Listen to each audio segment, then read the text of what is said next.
안녕하세요. 예. 서경훈 청소년 여행 전문가 모셨는데 예. 이번에 NGO 활동 어떻게 하게 되셨는지 어떻게 참여하게 되셨어요? 우선 저기 개인적으로 알고 있는 그 정호영 선생님이 계셨는데 네. 그분의 이제 NGO 운영 취지라든가 계획 같은 것들이 너무 좋고 네. 저희 그 청소년 여행학교 쪽 사업하고도 잘 맞아서 아주 즐거운 마음으로 동참하게 됐습니다. 명함을 딱 받았을 때 청소년 여행 사업팀이 이렇게 따로 구성이 되어 있는 거를 보고 예. 아, 청소년 여행은 그럼 네. 다른 여행과 좀 다른가? 그러니까 제가 좀 개념이 그렇죠. 없어서요. 좀 예. 설명 좀 해주시겠어요? 우선 청소년 여행은 이제 크게 몇 가지 기본 요건으로 나뉘는데 우선은 비일상적인 공간에서 운영된다고 저희들이 얘기를 해요. 일상적인 공간이라 그러면 학교, 네. 학원, 뭐 지역사회 이런 공간들을 일상적인 공간이라고 하는데 그런 공간들을 벗어나서 기간에 관계없이 벗어나서 진행되는 게 일단은 기본적인 특성이고 네. 그러다 보니까 비일상적인 공간이다 보니까 그 훈련된 지도력이 반드시 동행을 해야 되거든요. 왜냐하면 안전 문제라든가 네. 아이들 생활 지도 면에서 훈련된 지도자들이 있어야 되고 또 마지막으로는 이제 자기주도적으로 참여할 수 있는 프로그램이 여행 프로그램으로 이제 기획이 되어야 된다는 거죠. 그래서 이런 특성을 갖고 있는 여행 프로그램이 바로 청소년 여행 프로그램입니다.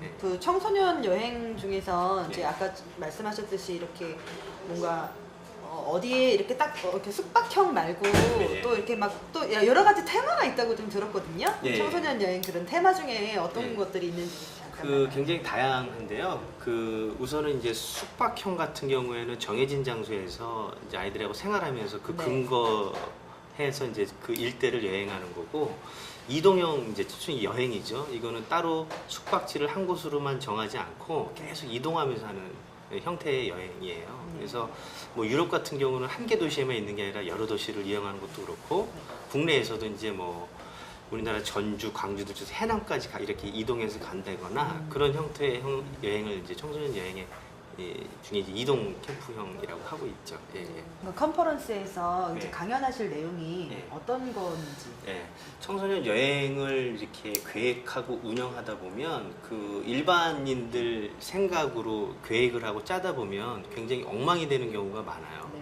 그래서 그 청소년 여행 준비하면서 프로그램을 어떻게 디자인해야 되는지 또 우리가 만날 청소년들 대상별, 그러니까 뭐 초등학교 고학년, 중학생, 고등학생 다 니즈가 다르거든요.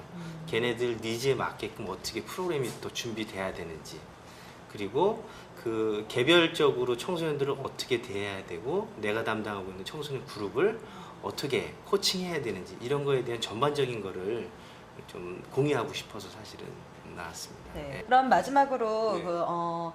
여행 그 지도자를 꿈꾸는 청년들에게 뭐 네. 당부하고 싶은 말씀이나 주고 싶은 조언이 있으시다면? 그 분명한 건 이쪽 청소년 여행 분야에서 지도자로 활동하는 게 녹록지는 않습니다. 굉장히 힘들고요. 그다음에 이제 공부해야 될 분야도 굉장히 많습니다. 하지만 반면에 굉장히 청소년들과 교감도 잘할 수 있고 보람 있는 활동이기 때문에 주저하지 말고 좀 도전을 좀 해보셨으면 좋겠다라는 게 제 의견입니다.